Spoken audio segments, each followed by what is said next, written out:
Lisa, thank you for your question. We've had a number of people that have asked the very same thing. Well, wait a minute. The Bible is very clear that Christians will be judged. You're absolutely correct. 2 Corinthians chapter 5 and verse 10 is what I believe that you are asking about.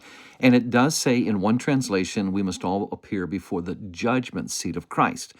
But when you go into the Koine Greek, the original language of the New Testament, you're going to see that that word, which one translation calls judgment, is actually spelled, if we're going to transliterate it into English, B-E-M-A, the Bema seat of Christ. It means the reward seat. It's used by Paul in the sports context. In that day, in the sports-hungry world of Paul's day, there was a special place, the equivalent of the 50-yard line in today's stadiums. There would be a special box. The governor of the game, could even be the emperor himself, would at the end of the contest reward based upon the performances out there. That's the context used in 2 Corinthians chapter 5 and verse 10. It says we will be judged upon what we have done, the value of what we've done. 1 Corinthians chapter 3, if you will read through there, you'll find out one of the bases for the rewards is, what was your motive?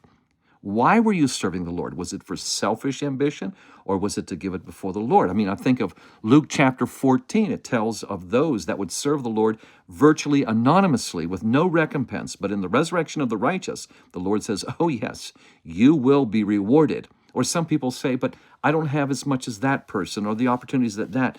But 2 Corinthians chapter 8 and verse 12 tells you that you're only accountable for what's been given to you in this life. And 1 Corinthians chapter 4, the first 5 verses make it very clear, you're being judged as well on your faithfulness. You haven't given up?